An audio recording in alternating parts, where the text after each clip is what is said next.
Hi friends, this is Tracy from the Sewing Channel. Oh boy, I have a good one for you today. I've got one that you can totally make and sell. No one's ever seen this pattern. It's brand new. I designed it all myself. There's totally nothing else out there like it that is selling right now. If you can't tell what it is just yet by this video, what you're watching, it's a Ziploc Baggie Dispenser. I mean, who likes all those boxes hanging around? Not me. I can tell you that right now. That's why I came up with this. With this pattern today, I will teach you how to make this Ziploc Baggie Dispenser that will hold gallon size, quart size, and even tiny sizes. It takes up very little space and has a flat projection. So that means no more boxy corners. You can hang it so that it lays flat up against your wall in your pantry. Enough talking already. Let's get making so we can start selling. Here is everything that you will need to make this Ziploc plastic baggie dispenser. You'll need 2 inner and 2 outer pieces of fabric, 1 piece of batting that is a 1/2 inch smaller than the outer backing.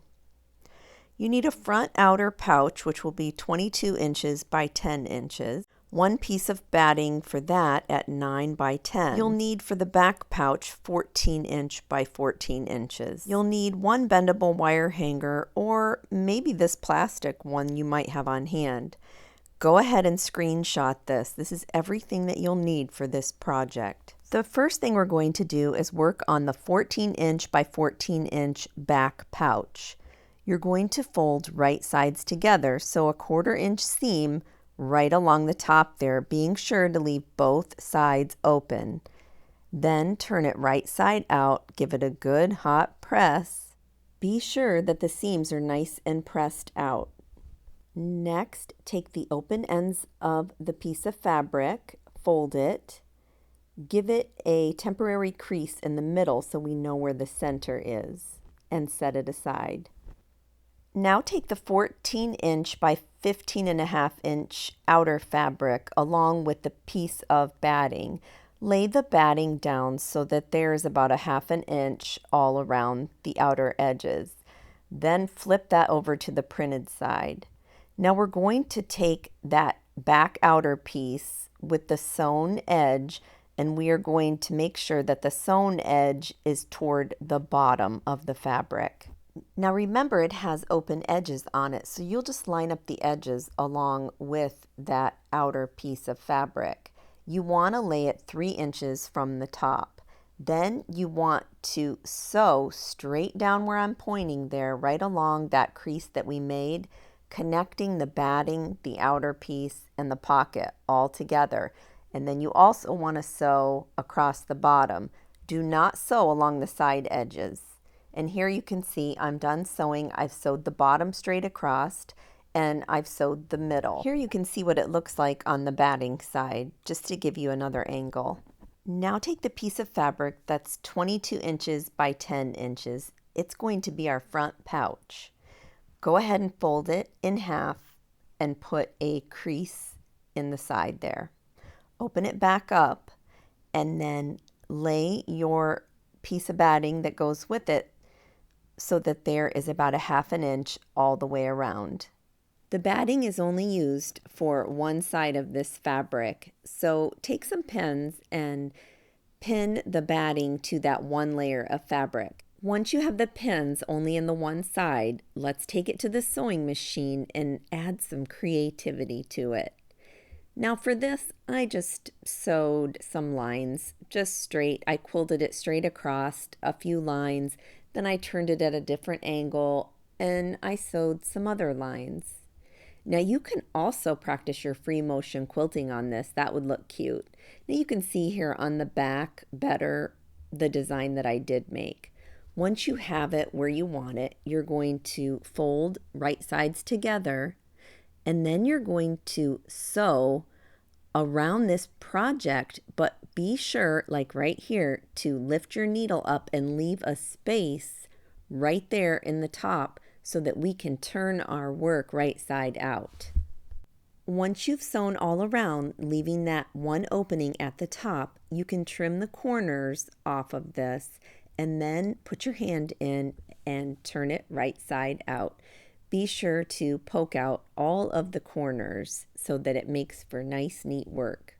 Next, give everything a good hot press, pushing out all of those seams. You're also going to press and fold under that opening. And then you're going to take it to the sewing machine and sew just across the top there only. And you can see there, mine's all done. Mark where the top is, where you just closed it. We want to make sure that that stays the top. Now on the opposite side of that edge that we just closed, find the middle, lift up about a 1/2 inch, and make almost like a bowed type seam. Pop a pin in there, and then you're going to take it to the sewing machine and follow all along that curve, tacking that seam down nicely as you sew.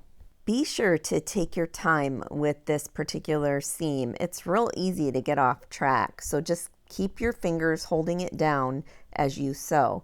And here's a shot of mine all sewn up. It ends up being a really nice curve.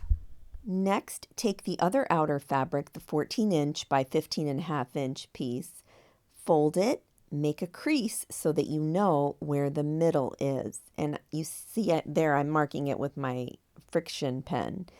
Then I'm taking that quilted piece with the curved side facing down on this project, and the straight edge is toward the top. Once you line up everything with the middle on the quilted part and the other piece, you're going to pop some pins. Don't sew across the top and don't sew across the bottom just yet. You're only going to sew right along the sides where I'm pointing. Now on the bottom here, what I want you to do is mark it at 2 inches.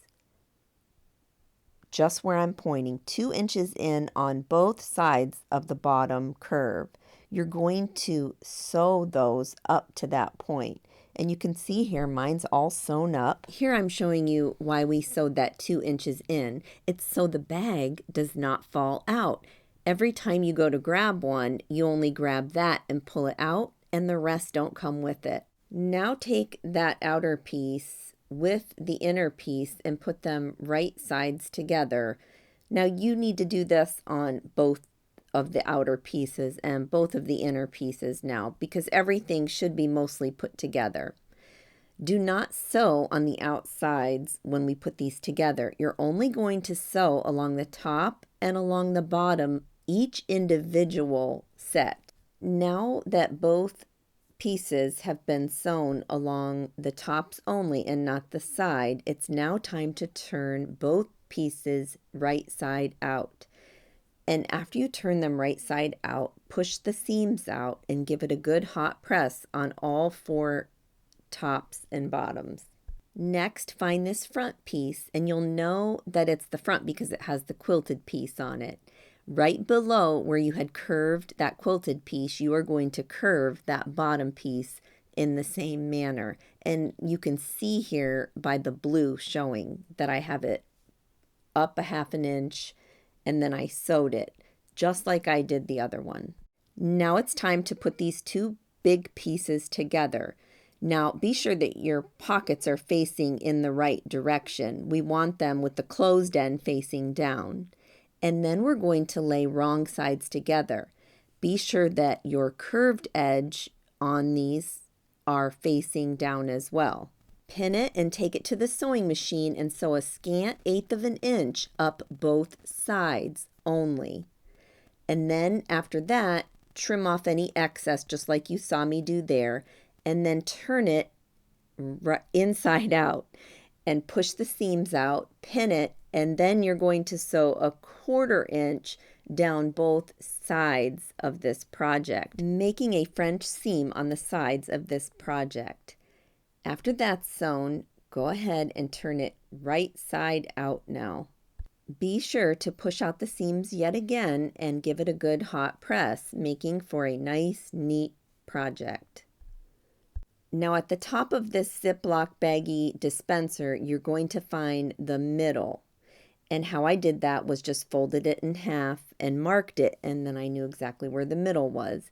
And about an inch and a quarter off of that middle is how far my hanger was going to be, the top part of my hanger. So what I did was marked it and then sewed right up to the two spots that you saw me pointing there. So I closed it shut up until there. Just like you did on the other curved portion of this project, you're going to go 2 inches in where that curve is and mark it on both sides, and then you're going to sew that shut up until that 2-inch mark. Once everything is all sewn, this is what all of the openings should look like. Now it's time to get out your metal hanger, and you're going to bend it in the shape of a square. And you can use some tools if you'd like. I didn't need to use any tools. I just kind of bent it into a square type shape. You're going to insert the wire hanger with the top part going through the bottom and pull it up through the top. Next, you're going to take your quart size Ziploc baggies and you're going to add those from that straight edge top opening. And then with my other hand, I pulled it down toward the curve opening. And you can see here, they're not going to go anywhere because we sewed that inward by 2 inches. So the rest won't fall out after you take that one out.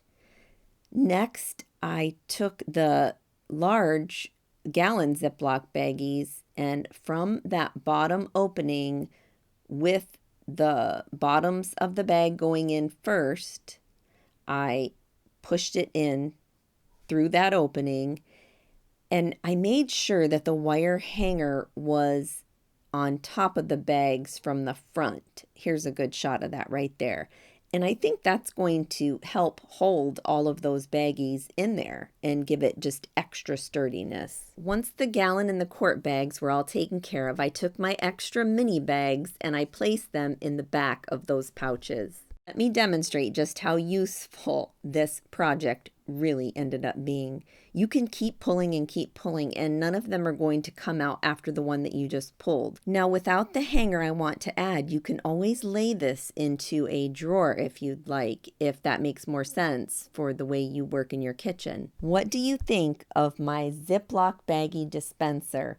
Can you make some money with this? I really do think people need this. I can totally see you selling this at all of the flea markets and the farmers markets and all of the craft fairs. You're always welcome to use my design and sell as you see fit, but just remember to always give the sewing channel credit. If you want some other different ideas just like this one to sell at craft fairs and flea markets and such, I've handpicked some videos just for you. They're on the screen right now. Go ahead and click them and I'll see you in the next tutorial. Until next time on the Sewing Channel, take care.